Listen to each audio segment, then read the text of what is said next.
Good morning, students. Welcome to science class. Students, let's continue chapter 4, Separation of Substances. In today's session, we will learn the methods of separating the components of mixtures of solids with solids. Separating the components of mixtures. Students, the components of a mixture can be separated by simple physical methods. The methods for separation of mixtures are based on the differences in the properties of their components. There are many different methods by which components of a mixture can be separated. For understanding them better, let us divide the mixtures into three categories: mixtures of solids with solids, mixtures of solids with liquids, and mixtures of liquids with liquids.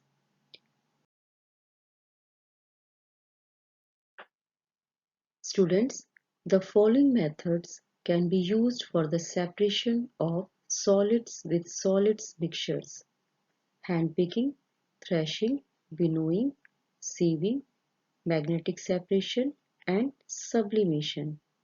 In today's session, we will discuss handpicking, thrashing, winnowing, sieving in detail. Handpicking. Students, the components of a solid-solid mixture can sometimes be separated by picking them with hands. This method is used when components of the mixture are of different colors, shapes, or sizes, and the quantity of the mixture is small.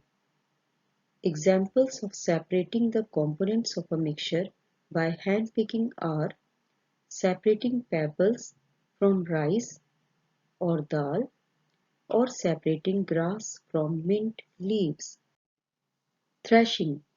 Students, this method is generally used by the farmers to separate the grains from the stalks after harvesting. The dried stalks are beaten or thrashed to separate the grains. In large farms, thrashing is done by a machine called threshers. Winnowing. Students, this method is used to separate lighter husks from heavier grains like wheat by wind blow method. In this method, the mixture is allowed to fall from a height. The lighter components, that is husk, get blown away to a distance while the heavier components or the grains fall down closer. The two parts thus get separated out into two separate heaps. Sieving. This method is used to separate the components that are of different sizes. For sieving, a sieve is used. A sieve is a wire mesh fixed tightly in a frame. In this method, the mixture to be separated is put in a sieve. The particles having a small size pass through the holes of the sieve, whereas the larger sized particles remain on the sieve. Sieves with different sizes of holes are used for different mixtures. Students, at home, sieving of wheat flour may be done to separate finely ground flour particles from the coarse particles. And at construction sites, sieving of sand is done to separate fine sand from gravel and pebbles.